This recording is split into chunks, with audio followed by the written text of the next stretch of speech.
Friends, మీ ఇంటికి మీరు మమ్మల్ని ఆహ్వానించినందుకు చాలా థ్యాంక్స్. ఓ ఖజామా నిజంగా చాలా మంచి పిల్లాడు. ఎంత బాగా మాట్లాడుతున్నాడు. రండి పిల్లలు, లోపలికి రండి. థాంక్యూ.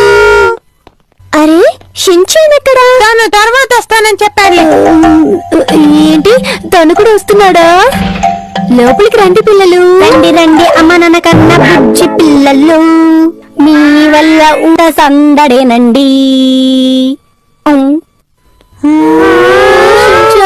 నువ్వెప్పుడు లోపలికి వచ్చావు? తలుపు తీసుకునే లోపలికి వచ్చానంటీ.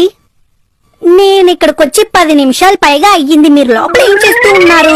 గాలితో పాటు నేను కూడా ఎలా అక్కడ కిటికీ తీసిందమ్మా, ఆ వైపు వచ్చుంటాడు. ఏంటంటే మీరు మీ కిటికీలు తలుపులు సరిగ్గా వెయ్యరా? తప్పు చేశాను. నాకు చెమట పడుతోంది. ఈసారి గుమ్మం ద్వారానే రావాలి.